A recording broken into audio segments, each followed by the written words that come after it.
Yeah, I'm a physician, hematologist. I've treated people with leukemia. I've taken part in stem cell transplant programs, and I've also taken great interest in the epidemiology of leukemia and of childhood leukemia. And childhood leukemia is an extraordinary disease, as I'm sure those of you who have heard Ian Fairey earlier today will have learnt. I'm a member of Medact, which is the UK affiliate of IPPNW, and back 30 odd years ago I joined the medical campaign against nuclear weapons in UK, which then became Medact, and I first met Helen Caldicott actually back in 1982. So, and I renewed my acquaintance here today, and it's been a pleasure. What I'm talking about is the link between the nuclear power industry and the risk of weapons proliferation.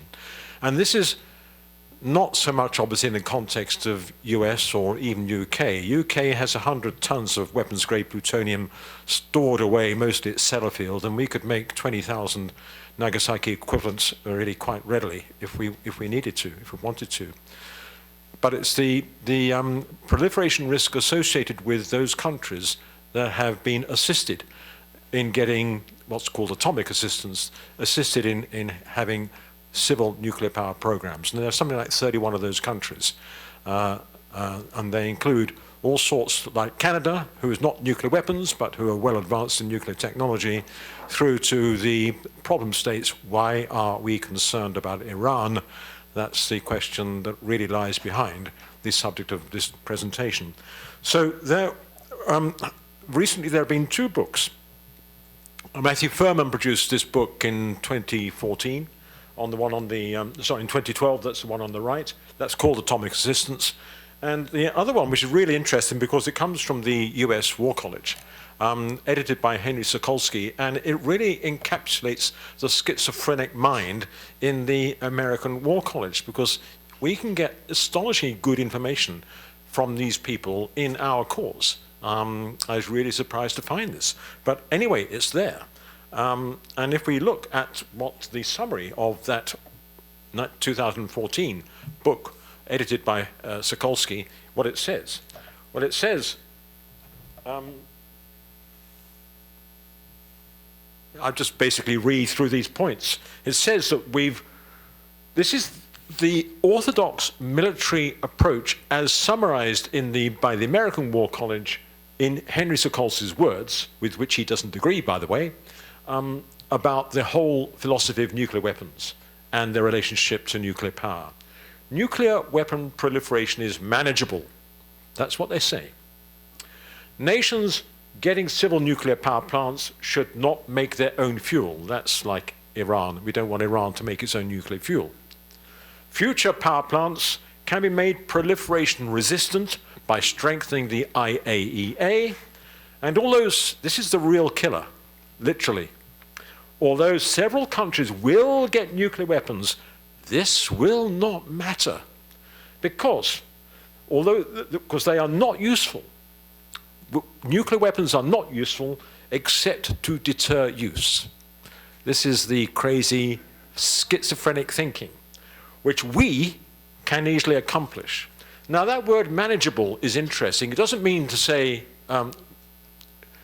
we can render them useless. It means that we can sort of manage the problem. It's sort of containable.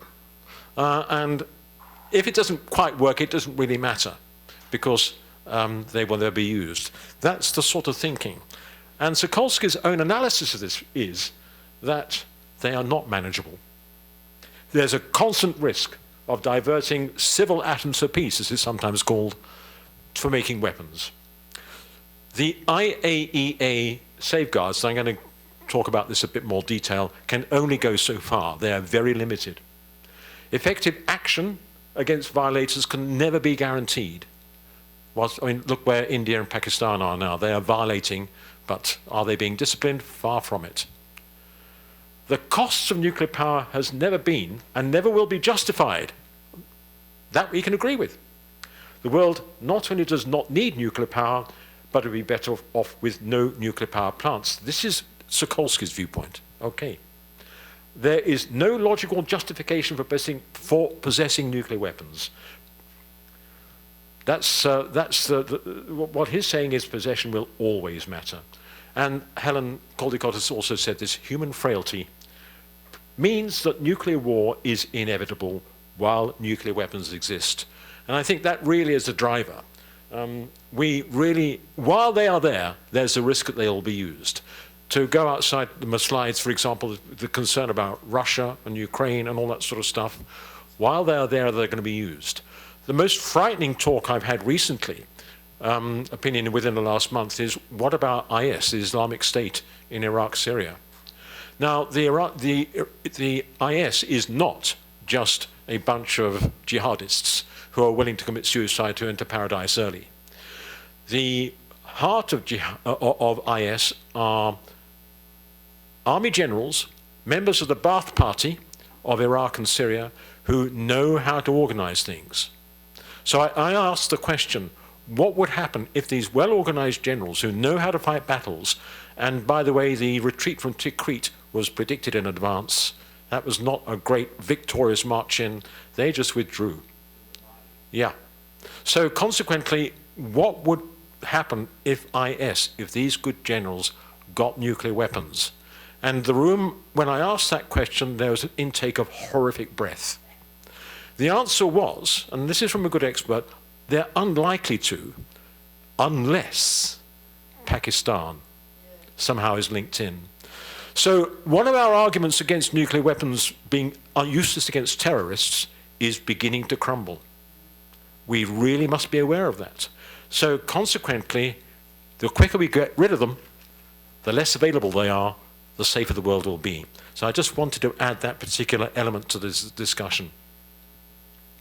This comes from the DOE, America's Department of Energy. Very important statement. They admit, this goes back to 1940s, there is no silver bullet technology that can be built into an enrichment plant or reprocessing plant that can prevent a country from diverting its national fuel cycle facilities to non-peaceful use. In other words, wherever you've got a civil power plant policy generation, you've got a risk of proliferation into nuclear weapons, diversion into nuclear weapons.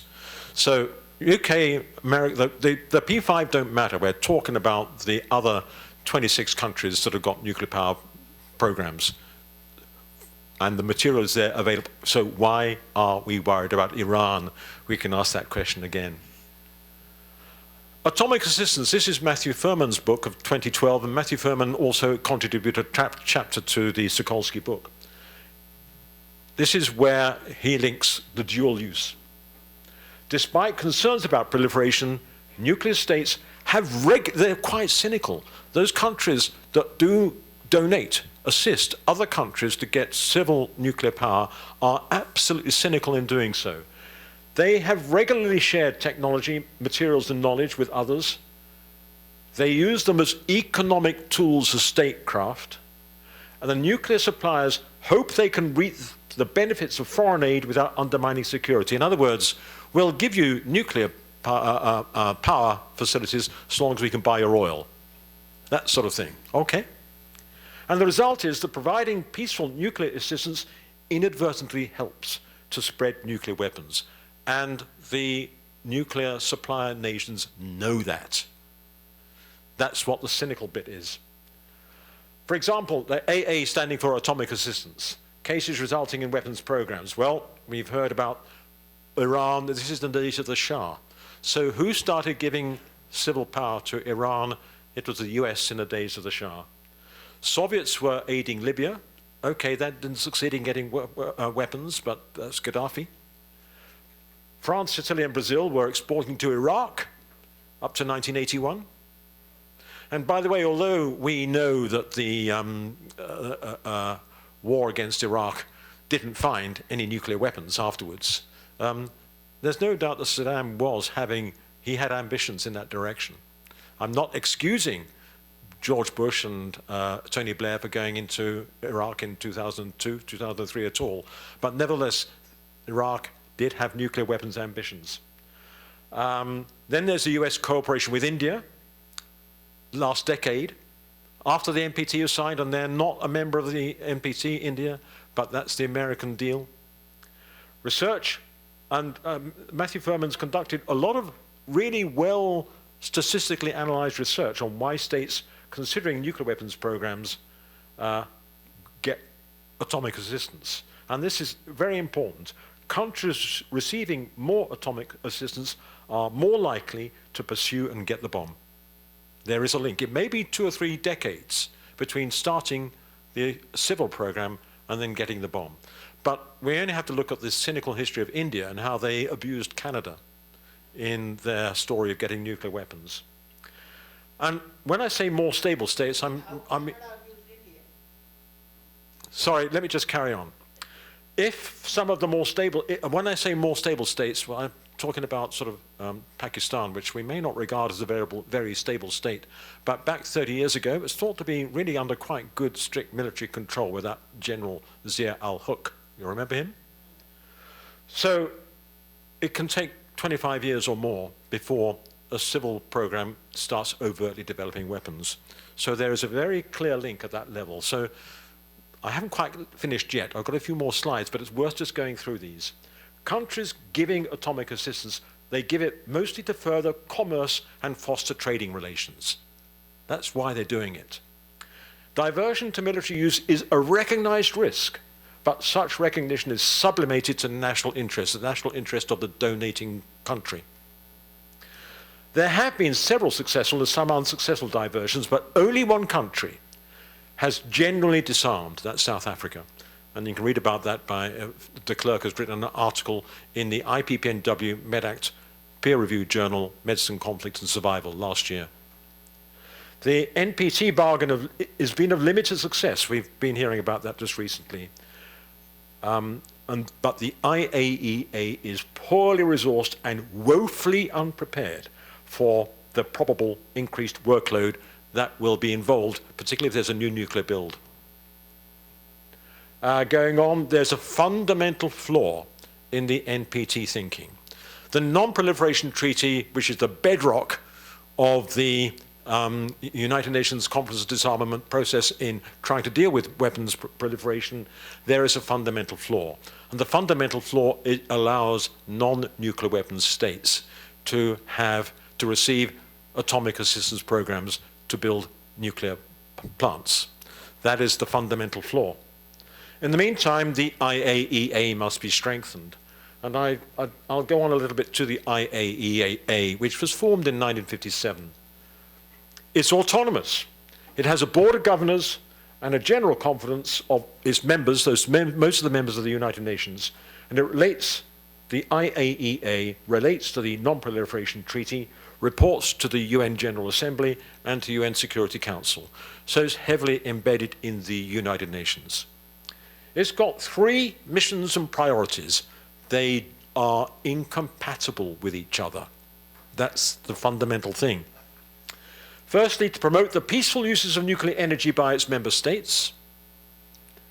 So those who sign up to the IAEA can, if they wish, get atomic assistance. The IA is responsible for implementing safeguards to verify that nuclear energy is not used for military purposes. And when it comes to nuclear safety, is there to promote high standards. But it is not clear which of these 3 should take priority, and there is no consensus either in the IAEA or the NPT as to what to do with violators like India, Pakistan, Israel, North Korea. Okay, so the IAEA is pretty toothless. It's worse than that. After Iraq won in 1997, something called the Additional Protocol was applied, which was sold to the world as giving the IAEA more powers to inspect. But in order to get those powers, the countries had to agree to this additional power, additional protocol for the IAEA, which meant that that could only be operated if the country let them. Now, one of the side effects of that is that if a country wants to escape detection, one clever thing it could do would be to sign up to the additional protocol so that it's less likely to be inspected. So it's a very poor approach. This is called the preferred traveller status.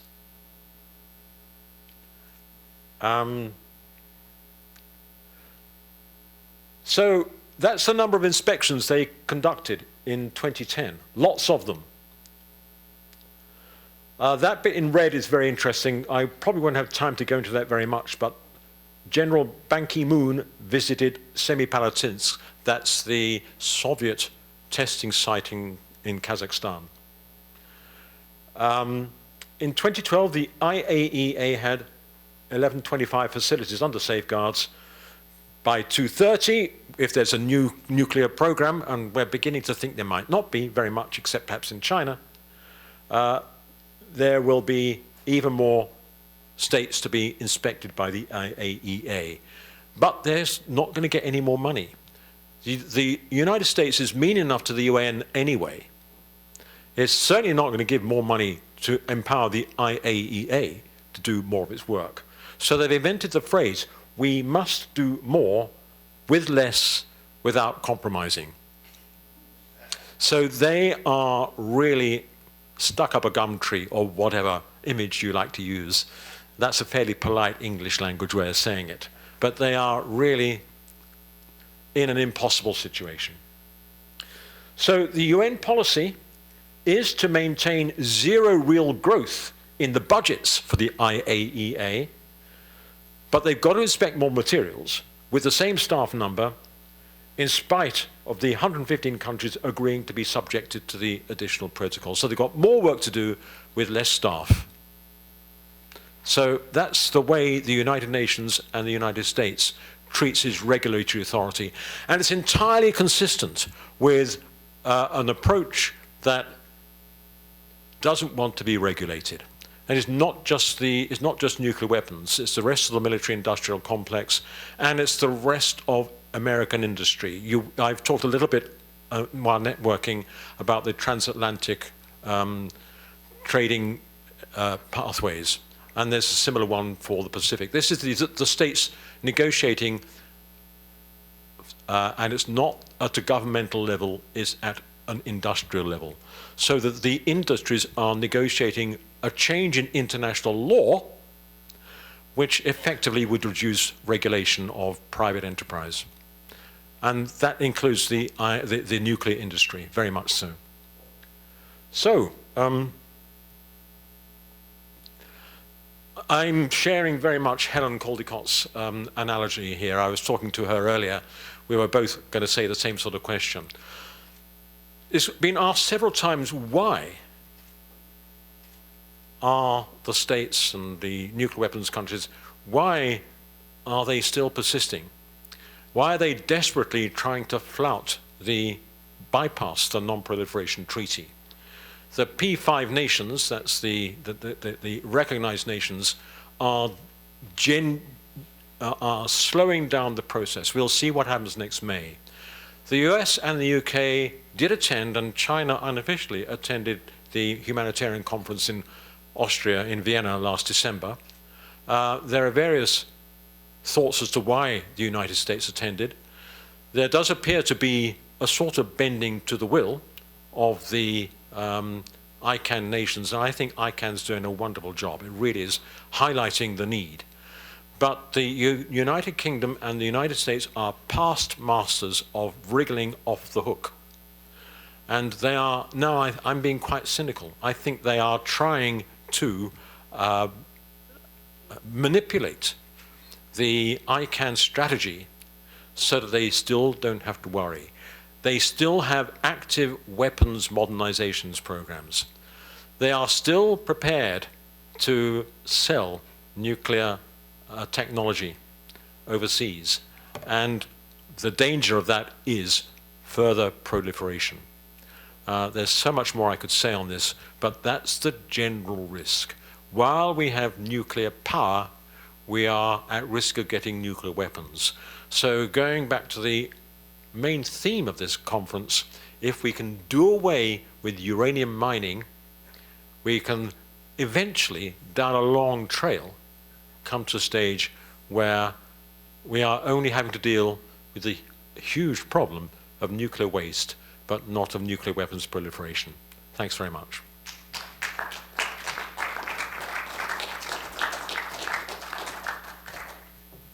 Thank you. I can't help noticing that you talked about the AA, and the only other AA I really know about is Alcoholics Anonymous, and that's a drug addiction, and I think there's a similarity. Anyway, you'll notice that I didn't give in your handouts, you have a bio of all of our speakers. Please refer to that because there's some references as well to some of the other work that's been done by each one of them. I'd like to introduce ALFRED MEYER, who is a board member for Physicians for Social Responsibility, and I believe works out of New York. ALFRED.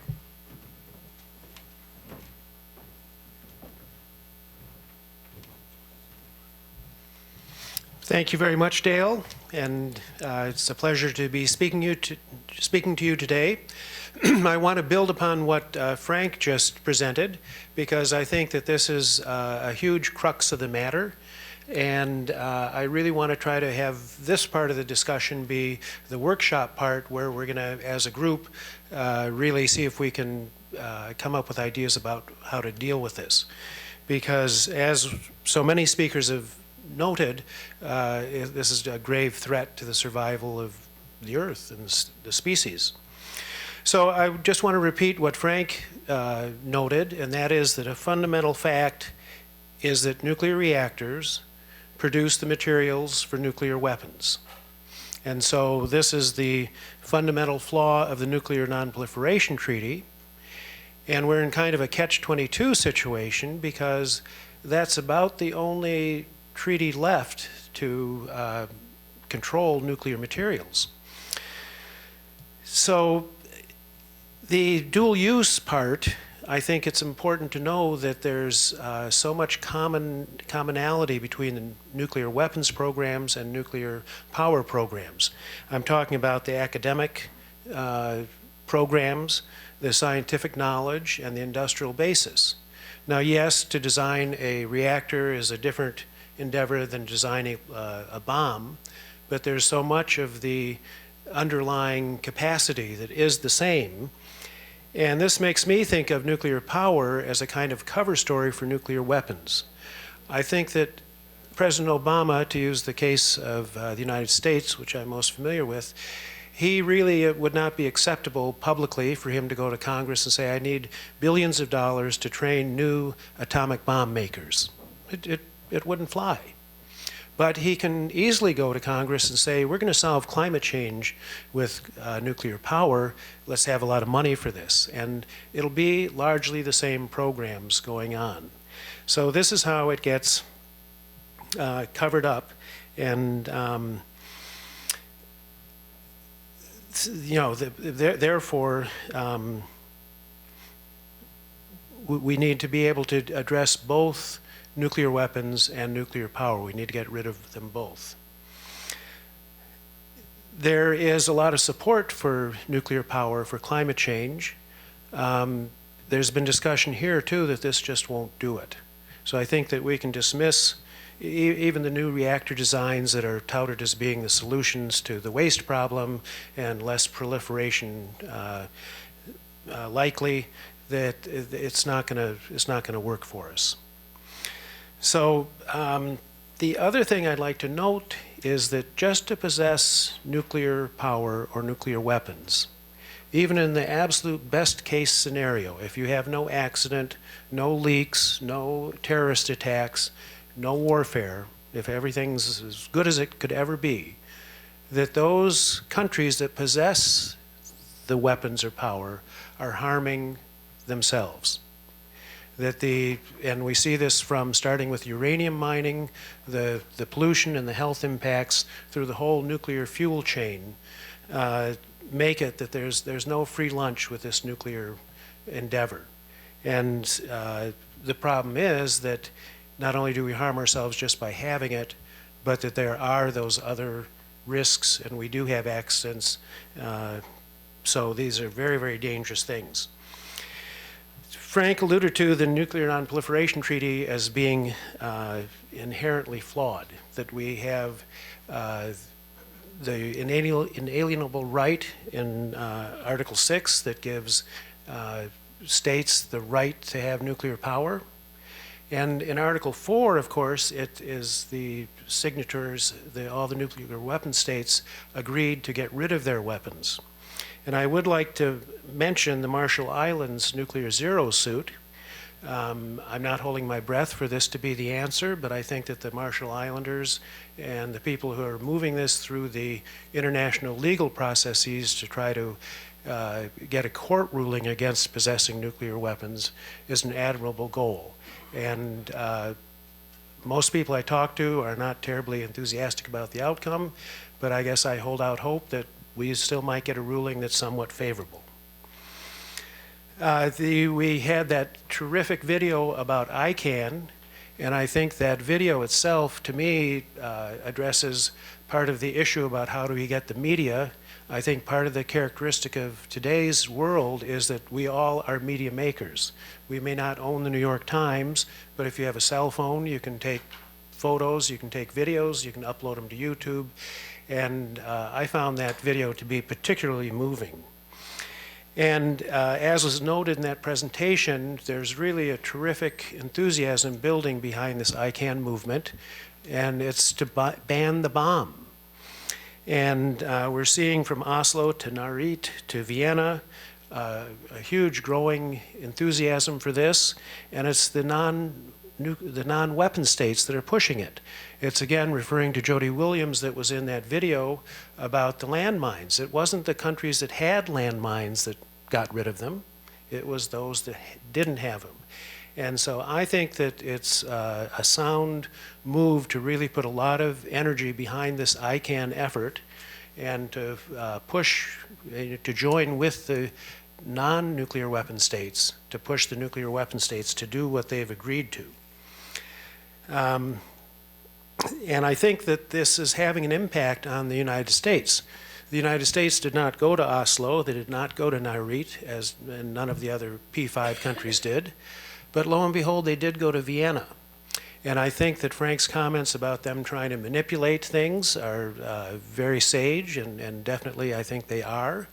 But I also think the reason they went is because they're scared that there's this other power out there that's growing that they don't have control over, and they're afraid that people are going to actually listen to the ICANN proposals and think that's a good idea.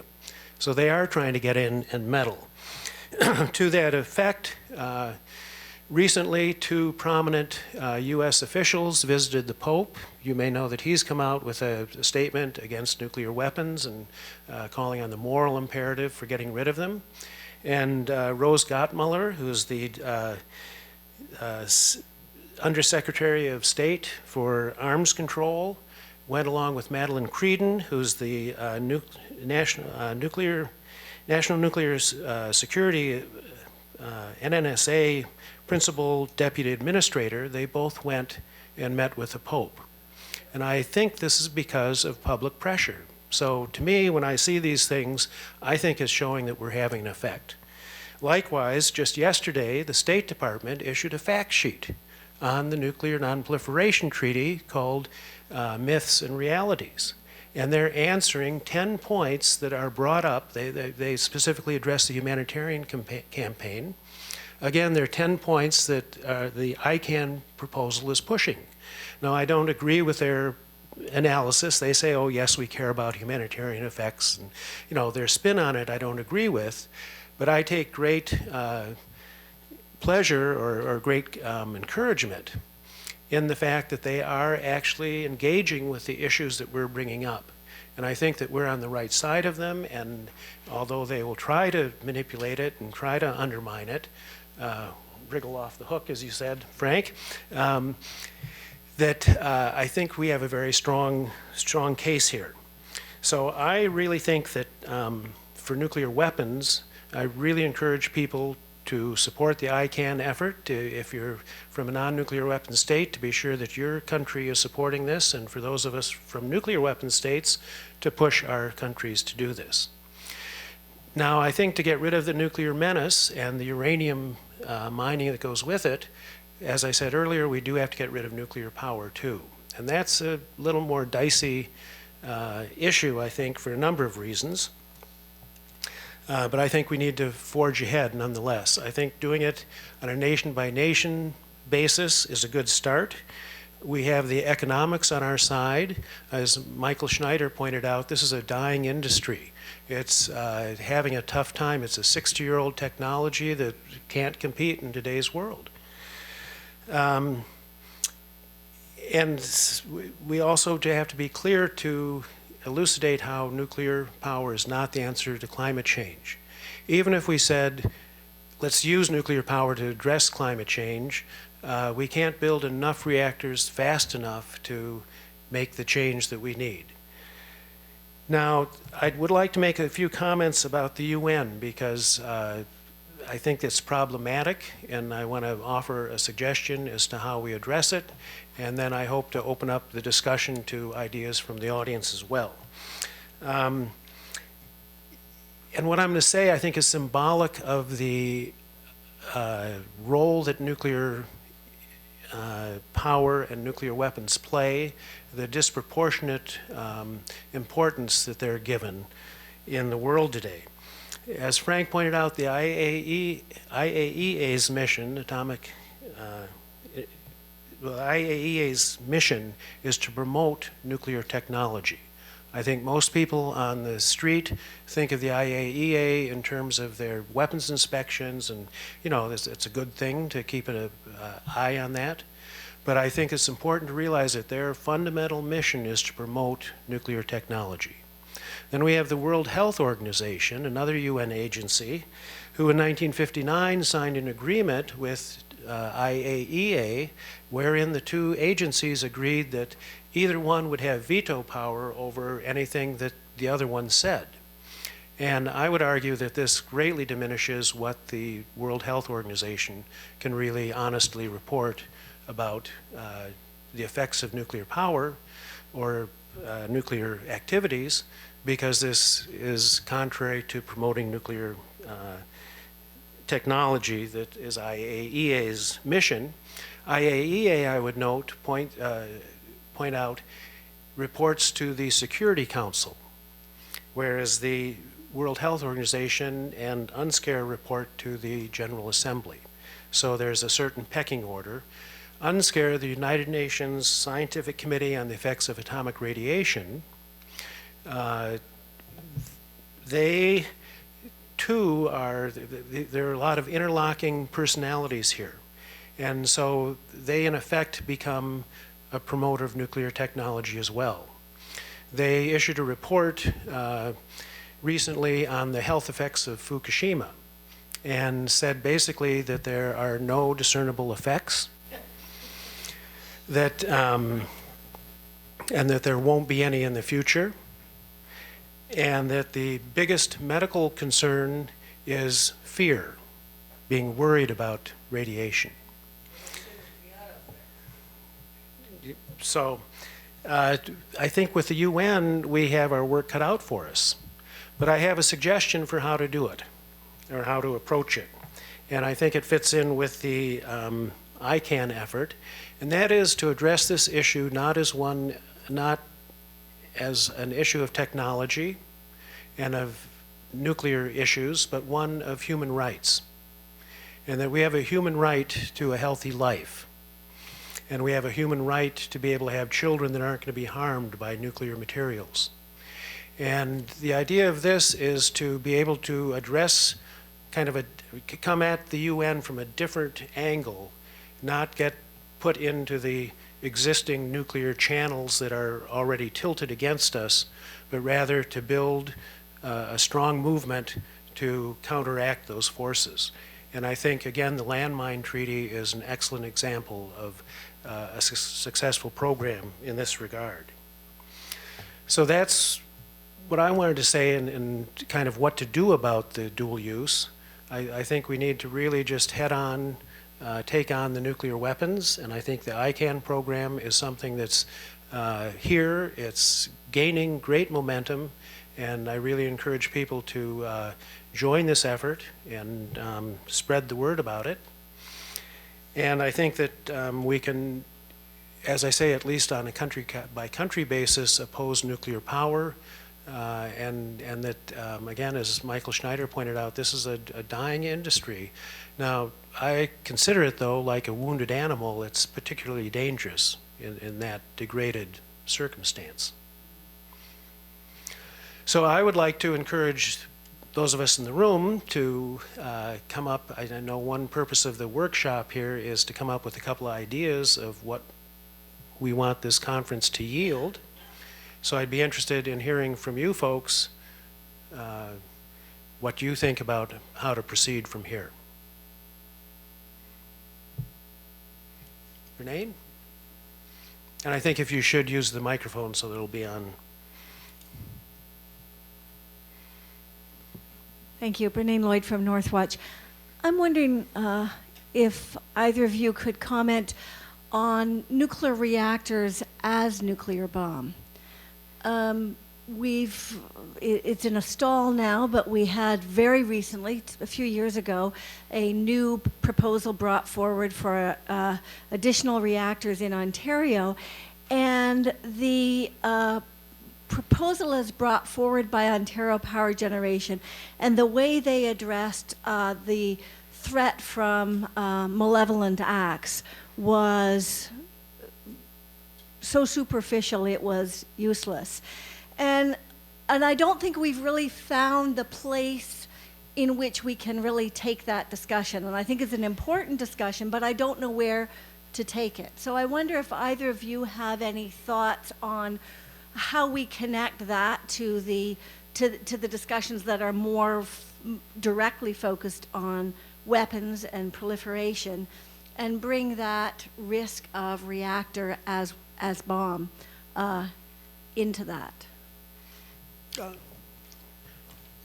Yeah, well, firstly, the designs of the next generation, part of the cost is to make them what they call 9/11 proof, so that an airplane crashing into it won't necessarily penetrate the whole structure.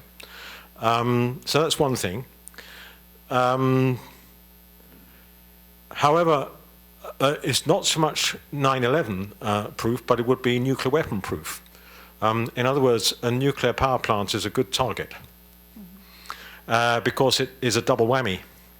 And the other link would be you don't necessarily need to make a direct bomb itself, but you can induce a Chernobyl or a spent fuel pit drying out by simulating what's called a dirty bombs effect. So we don't need to make a nuclear power plant explosive in that sense, but it can be, it is vulnerable, and particularly, as I say, to another, and I would imagine, and Helen may have a view on this, that among the targets of each side's nuclear weapons will be some nuclear power plants. It would make a sense.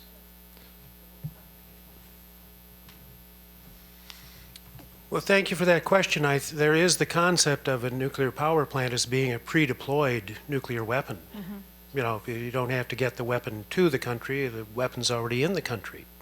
And in the case like Indian Point, it's very close to a huge population center. And there's the problem of the nuclear waste on site. And typically the nuclear fuel pools are in buildings that are not at all as substantial as the reactor cores. So I think this is a very important issue, and I think that it's a very realistic issue too, because right now with the trouble in Ukraine, Ukraine certainly has quite a number of, 15 power plants. And I think it's the first time in history that we're looking at a potential major conflagration with nuclear reactors involved. So it's a very real threat, and it's a very useful question for me because it is a good link between the power and the weapons, that in fact the reactors are a weapon. Okay, thanks both.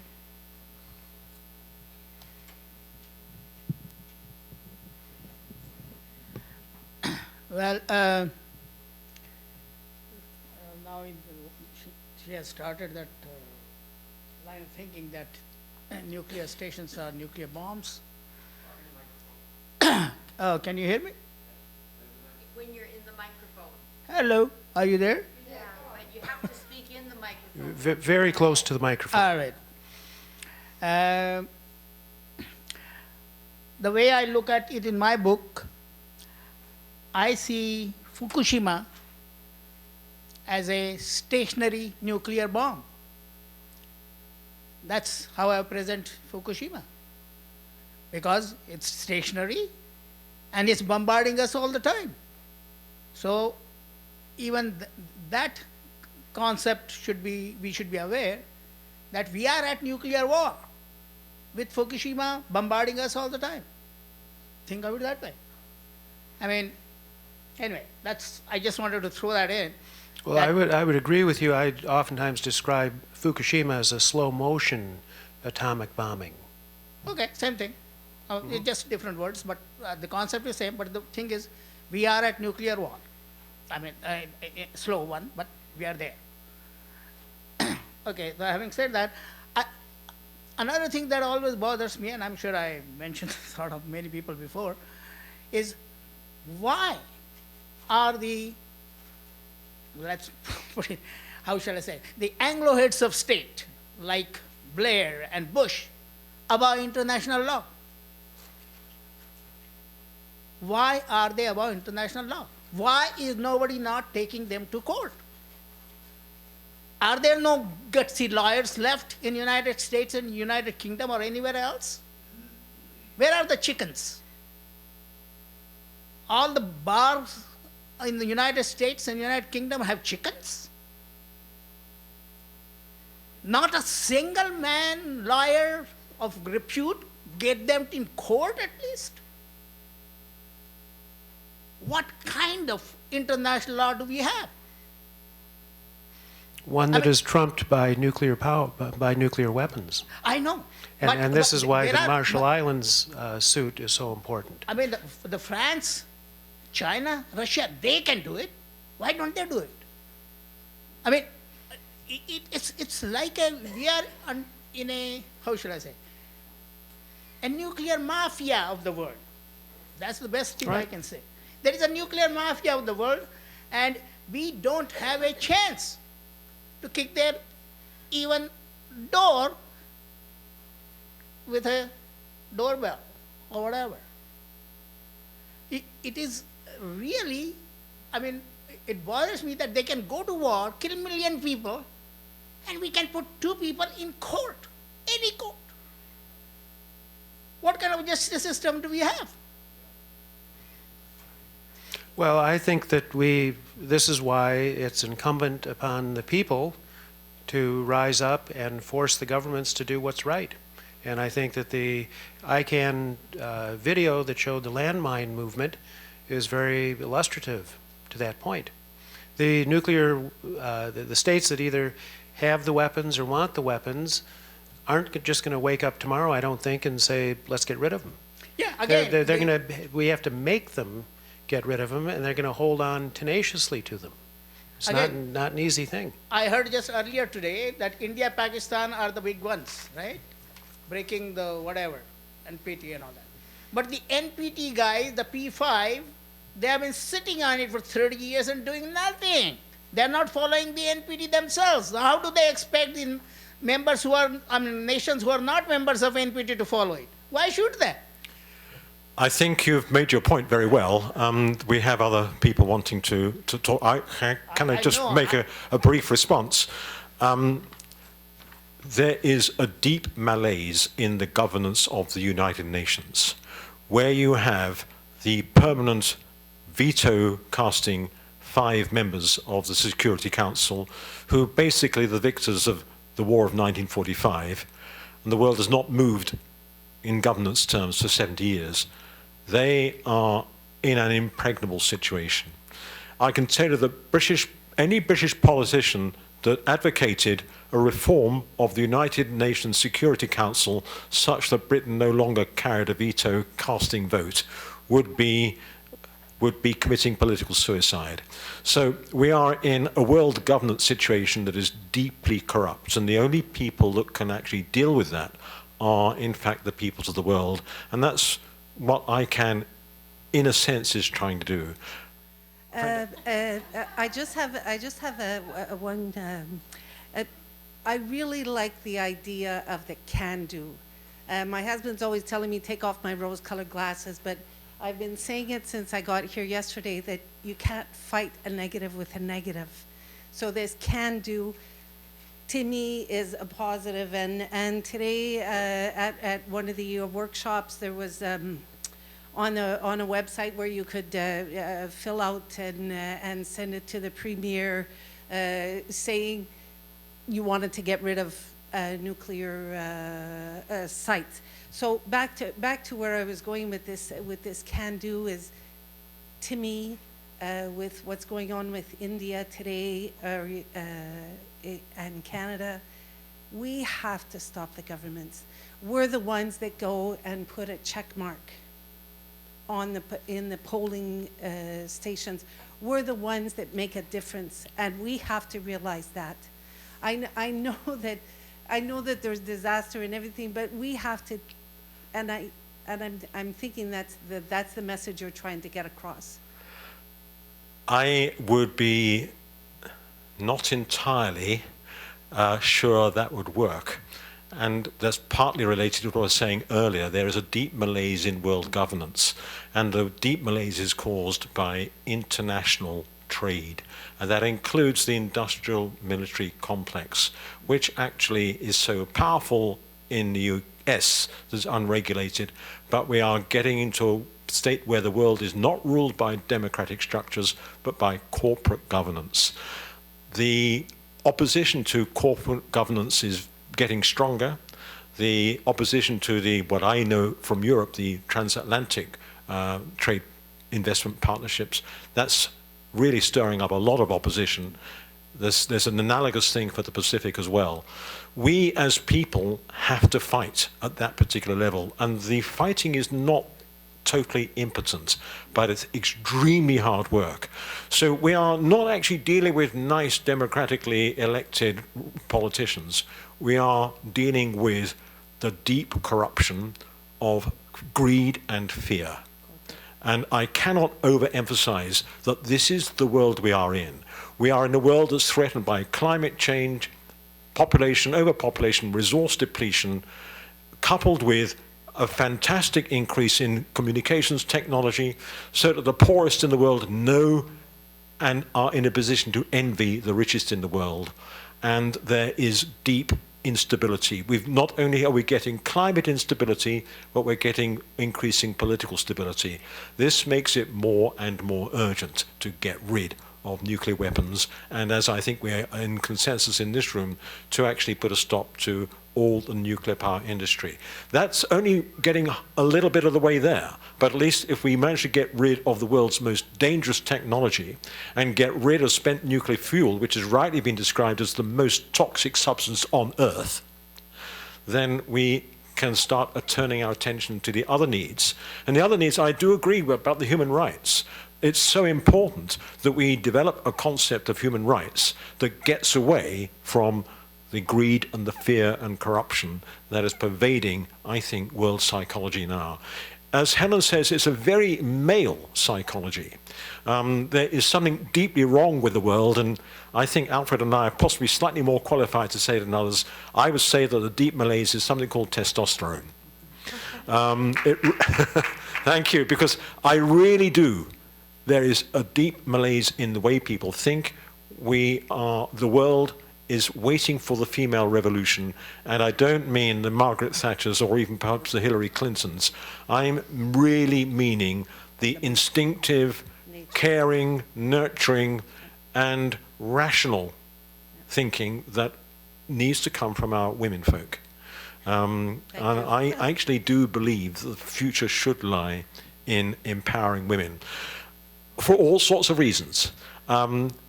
We are a bit further in the West than in other parts of the world. I need say no more. Yeah. Thank you. Thank you. Thank